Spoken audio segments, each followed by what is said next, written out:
Pancas. Então foi muito recorrente a questão da língua pomerana. Não é? Sempre que, do roteiro de entrevista que eu fiz entrevistas numa perspectiva de história de vida, né? Trabalhando com história oral, mas não, trabalhando com história oral numa perspectiva de história de vida. Significava trazer toda a trajetória de vida da pessoa entrevistada, né?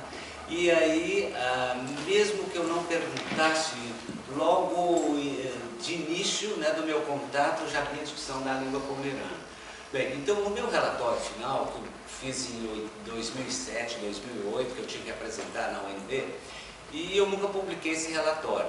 Então, sempre quando eu estou vindo agora para um encontro sobre pomerano, eu vou lá no relatório, pinço, né, e trago. E aí eu percebo que fica desatualizado também meu relatório. Eu sempre tenho que sofrer um pouco e trazer uma atualização em função de novas leituras que eu fiz, né, de encontros que eu tenho participado. Então, eu trago aqui para vocês, né, hoje, uma discussão sobre a língua pomerana num contexto intercultural.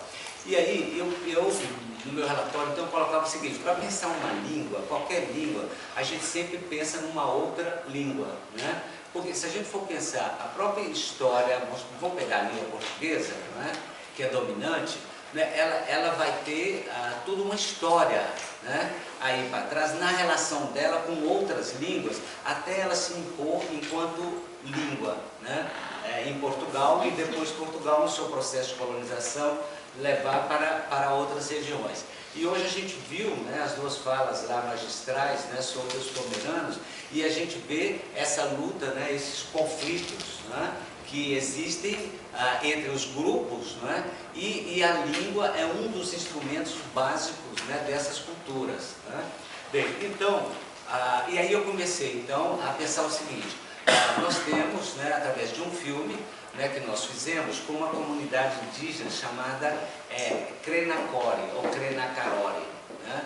E aí é o seguinte, esse filme foi feito em 86, né, que nós fizemos com eles, e daí eu achei interessante porque eles trazem a dimensão da perda, a dimensão do luto, né, de uma tentativa de apagamento da sua cultura, né? Então, quer dizer, a cultura dominante, né, da língua portuguesa destrói, então, ou tenta destruir a memória deles, a história, né, a sua língua, a sua terra, a floresta, tudo. Quer dizer, veste eles, né, desnudando-os, né, certo? Então, esse filme eu achei interessante, porque ele vai colocar uma questão histórica primeira, né, que é essa relação dessas comunidades indígenas com a língua portuguesa, desde 1500, né, e que hoje elas eram em torno de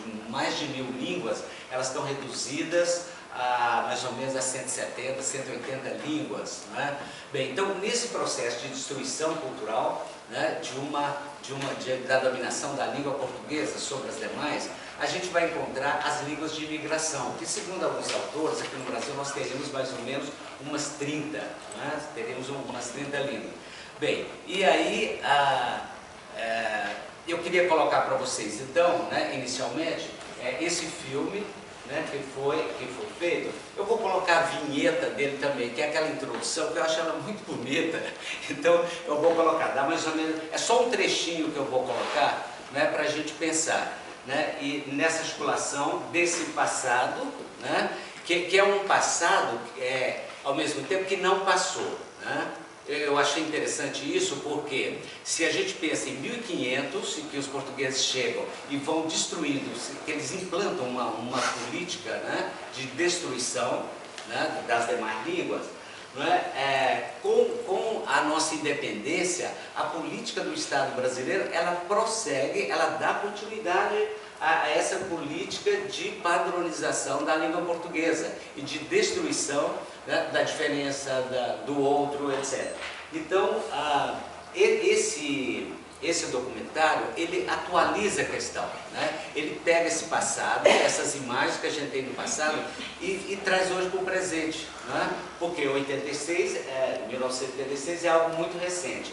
E para quem estava com a televisão ligada na terça-feira, ao meio-dia, né, naquele programa da Globo de Notícias, né, tinha uma colega minha, Ana Sueli, falando sobre uma comunidade indígena, não é, que já está muito próxima da cidade, que nunca teve contato com o branco, né, e que está mais ou menos 150 quilômetros. Quer dizer, então, uma vez mais, né, a gente atualiza essa questão, né, do contato com o branco, né, o que vai representar para ela. Então, não seria uma repetição da história, mas é um passado que se inscreve num presente, né, e de forma trágica.